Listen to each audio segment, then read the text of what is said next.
La historia y el mundo del rock está repleta de leyendas, excesos y tragedias. Casi lo está en la misma proporción de teorías de conspiración, pero pocas han sido tan persistentes y siniestras como la que te contaremos el día de hoy. Todos, o casi todos, conocemos al hombre que ves ahora en pantalla.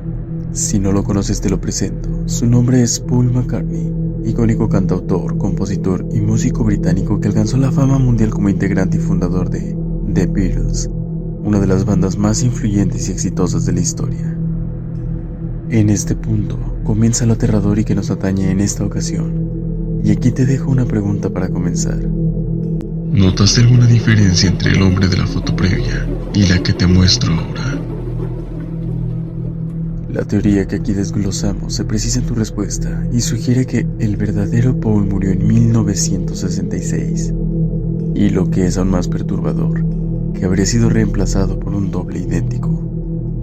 Hoy te contaremos la historia detrás de una de las teorías de conspiración más famosas y escalofriantes del siglo XX y que sigue resonando con fuerza hasta la fecha.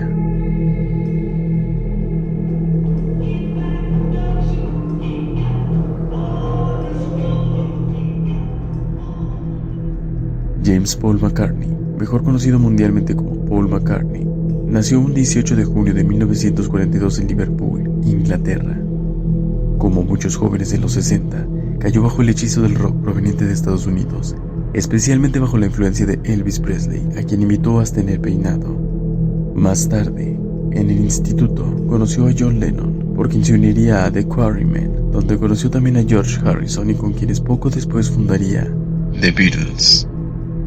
Su fama local los llevó a Hamburgo, donde se hicieron de más fama y, con la ayuda de Astrid Kirchner, fotógrafa y enamorada del otro miembro de la banda, Stuart Sutcliffe, lograron crear una estética particular, única.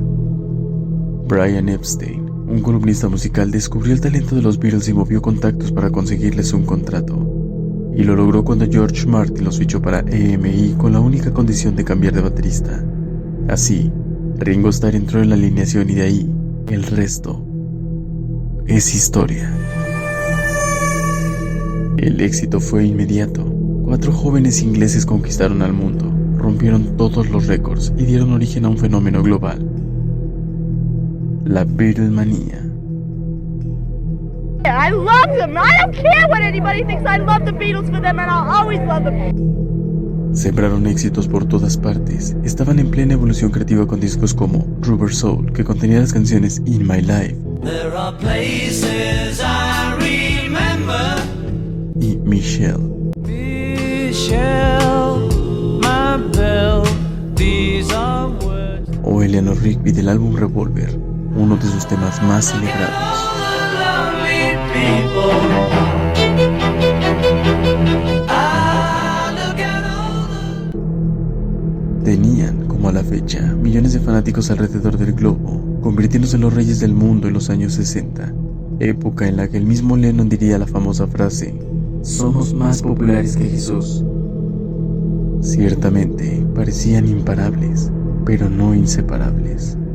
Tras el aclamado White Album, las tensiones entre los Beatles se volvieron irreconciliables. El viaje a la India marcó para siempre un antes y un después. Cada uno descubrió su verdadero lugar en el grupo. Ringo se sentía marginado, desplazado. John parecía cada vez más absorbido por la influencia de Yoko Ono. Harrison se sentía relegado con sus creaciones, y Paul tenía un enfoque muy distinto, aunque también se habla de que reñía por la presencia de Yoko Ono en los estudios de grabación. La separación era tan inevitable como dolorosa. Fue en ese clima de caos y despedida que Paul McCartney supuestamente se retiró a una granja con su familia, pero el silencio no hizo más que encender las alarmas y los rumores empezaron a correr, y con ellos nació una de las teorías más perturbadoras de la historia de la música. Fue desde la Universidad de Michigan desde donde se lanzó la primera piedra. En concreto, un universitario anónimo que se identificó como Tom llamó al programa de radio de Ross Gibb emitido en WKNR-FM de Detroit: "Paul está muerto. Investiguen las pistas en las portadas de los álbumes y las canciones". El joven afirmaba que McCartney no solo estaba muerto, sino que llevaba fallecido desde el 66 y al que veíamos era un impostor. El rumor comenzó enmarcando una tragedia. Se dice que la madrugada del 9 de noviembre de 1966, Paul McCartney sufrió un fatal accidente automovilístico en Londres tras una discusión con sus compañeros de banda. Según la teoría, Paul salió molesto en su auto y perdió el control del Aston Martin, muriendo decapitado y dejando devastado al grupo. Pero, ¿cómo podrían comunicar algo así al mundo y qué impacto tendría? Y más aún, ¿qué pasaría con su icónica banda tras el suceso? la teoría sugiere que la policía, los medios, todos habrían encubierto el incidente para evitar un colapso social entre millones de fanáticos de los Beatles. Y la solución para la banda habría sido reemplazarlo por un doble de aspecto y talento casi idénticos. Según los conspiradores, las altas esferas británicas pusieron en función de inmediato sus maquinarias y organizaron, en tiempo récord, un concurso secreto de imitadores de McCartney donde encontraron a su doble perfecto. Así nació el mito y comenzaron las interpretaciones. Fanáticos obsesionados encontraron mensajes ocultos en discos como Sgt. Pepper's Lonely Hearts Club Band, Magical Mystery Tour y Abbey Road. Pero, ¿había realmente algo que sostuviera toda esta conspiración? Lo cierto es que, cuando uno quiere encontrar pistas, siempre hay un hilo del que tirar, y en la historia de los Beatles, lo sabía de sobra. Entre algunas de las supuestas evidencias tenemos la portada de Abbey Road, donde los Beatles caminan como en una procesión funeraria. John viste de blanco como un sacerdote, Ringo de negro como un sepulturero, George va de mezclilla como un trabajador de tumba y Paul descalzo. Además, es el único que camina a paso cambiado y sostiene un cigarro con la mano derecha, a pesar de que Paul era zurdo. Un símbolo sutil de que ya no era él, o un simple detalle que se les pasó al realizar la fotografía. Otros de los hallazgos que fueron tomados como pruebas de la teoría se encuentran en la canción Strawberry Fields Forever, cuando al final Lennon murmura "I worried Paul", aunque luego él mismo aclaró que decía "cranberry sauce".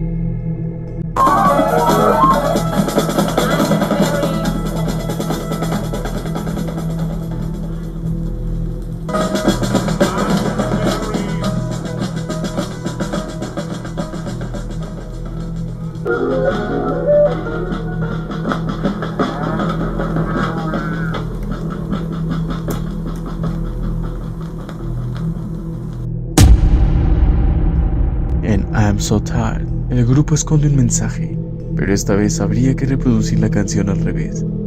Según la teoría, John Lennon canta "Paul is a dead man, miss him, miss him, miss him".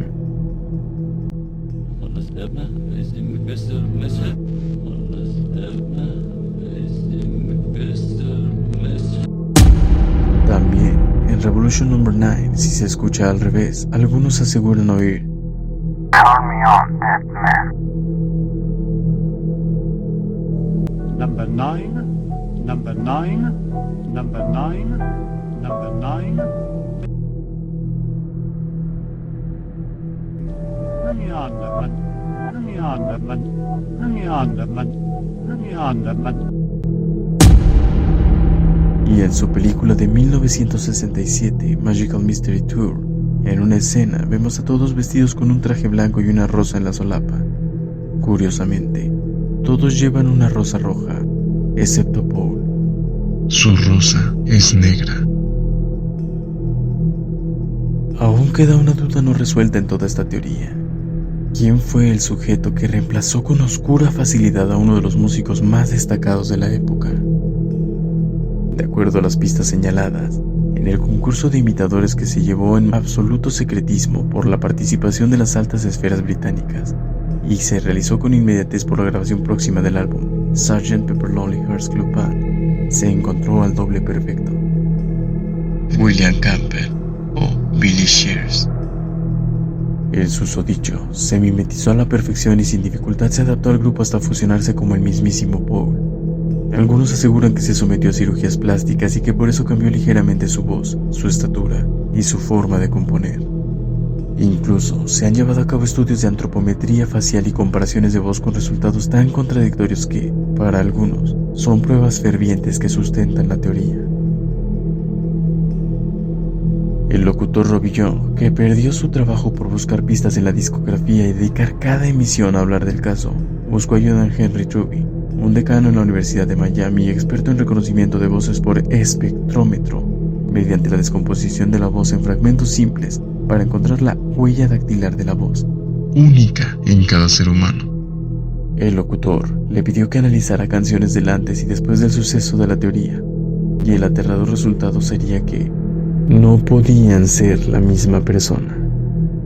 Robbie, entusiasmado, le pidió que lo expusiera en televisión, a lo que el investigador accedió, pero el día en que debía presentarse a lo prometido, Henry llamó a Robbie para disculparse, argumentando que no podría ir y que ya no le era posible hablar más sobre el caso.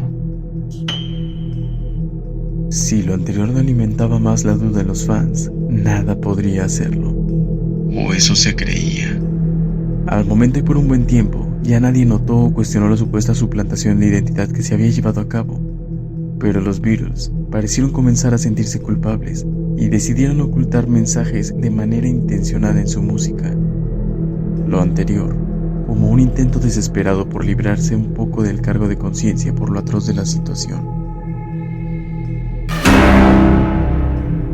En entrevistas posteriores, los Beatles se burlaron del tema. El propio Paul salió a desmentir los rumores en una entrevista para la revista Life desde su mansión en Escocia. Los rumores sobre mi fallecimiento se han exagerado. En todo caso, si estuviera muerto, creo que sería el último en enterarme. Explicó con ese humor tan típico británico, o quizá con sarcasmo y cinismo. En el 93, McCartney sacó un álbum titulado Whole is Life, y ha dicho en varias ocasiones: si estoy muerto, alguien me ha estado imitando muy bien durante décadas. Sin embargo, para los creyentes de la teoría, el sarcasmo con el que se ha pronunciado solo alimenta y refuerza la idea de un encubrimiento.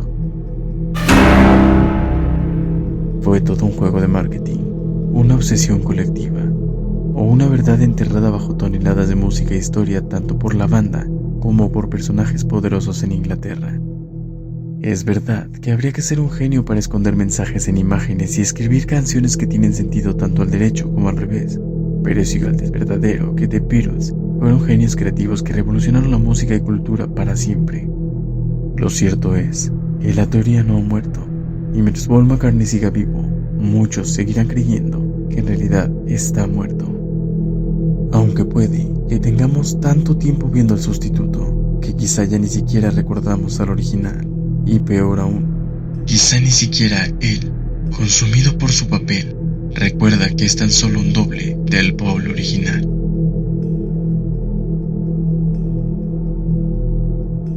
Hoy, antes de apagar la luz e ir a dormir, escucha tu música y mira tus libros con atención y pregúntate: ¿qué tanto de lo que consumimos y vemos es real o elaborado con maquinarias atroces de las altas esferas que lo gobiernan todo?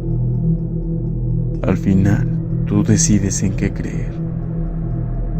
Si el video te gustó, te invitamos a dar manita arriba, suscribirte y activar la campana para no perderte nuestros videos. Así nos ayudas en nuestra misión de llevar el terror y el misterio hasta ti. Muchas gracias. Y hasta la próxima.